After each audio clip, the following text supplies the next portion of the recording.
பழைய காலத்தில் ஒரு வணிகன் தன் பெண்டாட்டி நீலி மேல வீணான சந்தேகம் பட்டு அவளை காட்டு கூட்டிட்டு போய் வெட்டி போட்டுட்டு வந்துட்டான். ஆனா அந்த பழியோடு செத்த நீலி ஆவியாகி அதே காட்டுல அலைஞ்சுட்டி இருந்தான். பல வருஷம் கழிச்சு அதே வணிகன் வியாபார விஷயமாக அந்த காட்டை தாண்டி போக வேண்டியிருந்தது. அப்போ ஒரு பெரிய ஆலமரத்தடியில ஒரு அழகான பொண்ணு ஒரு குழந்தையை தூக்கிக்கிட்டு அழுதுட்டி இருக்கிறத பார்த்தான். கிட்ட போய் பார்த்தப்போ அது நீலி. அவன் பயந்து நடுங்குனான். ஆனா நீலி, பழையதை விடுங்க, நான் சாகல, எப்படியோ பிழைச்சுக்கிட்டேன், நம்ம குழந்தையை பாருங்க, உங்களுக்காகத்தான் இத்தனை வருஷம் காத்திருந்தேன் அப்படின்னு கண்ணீர் விட்டு உருக்கமா பேசினாள். அவளோட மோகினி மாயையில மயங்குன வணிகன் அவளை தன்னோட ஊருக்கே கூட்டிட்டு போக சம்மதிச்சான்.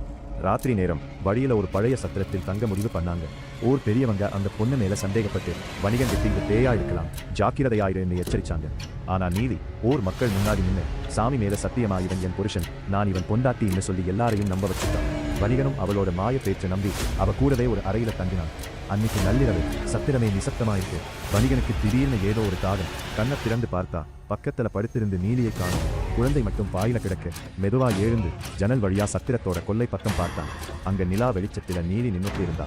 அவளோட அந்த அழகான முகமுக்கு காது வரைக்கும் பிரிஞ்ச வாய், தலைமுடி தரை வரைக்கும் விரிந்து கிடக்க. அவ கையில ஒரு மாமிச துண்டு, அதை பச்சையா கடிச்சு தின்னுட்டு இருந்தா. அவ தின்னது ஆடு இல்ல, மாடு இல்ல.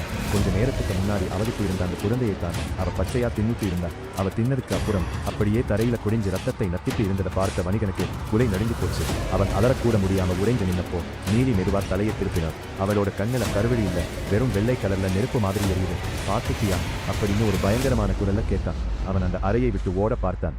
ஆனா கதவு தானா மூடிக்கிச்சு. நீலி அந்த ஜன்னல் வழியாவே ஒரு புகை மாதிரி உள்ள புகுந்து வந்தார். அவளோட கைகள் நீண்டு வந்து அவனோட கழுத்தை சுத்தி வளைச்சது. அன்னைக்கு என்னை கொன்னியே, அதே வலியோடு இன்னைக்கு நீ சாவனும் அப்படின்னு கத்திக்கிட்டு அவனோட நெஞ்சை பிளந்து ரத்தத்தை குடிச்சார். மறுநாள் காலையில சத்திரத்து கதவை தட்டி பார்த்த ஊர் மக்கள் அதிர்ந்து போய்க்காங்க. அறையில வணிகன் இல்ல, அவனோட எலும்புகள் மட்டும் ஒரு மூலையில ரத்த கரையோடு சிதறி கிடந்தது. நீலியும் இல்ல, அந்த குழந்தையும் இல்ல, வெறும் காத்துல அவளோட அந்த விசித்திரமான சிரிப்பு சத்தம் மட்டும் கேட்டுட்டே இருந்தது.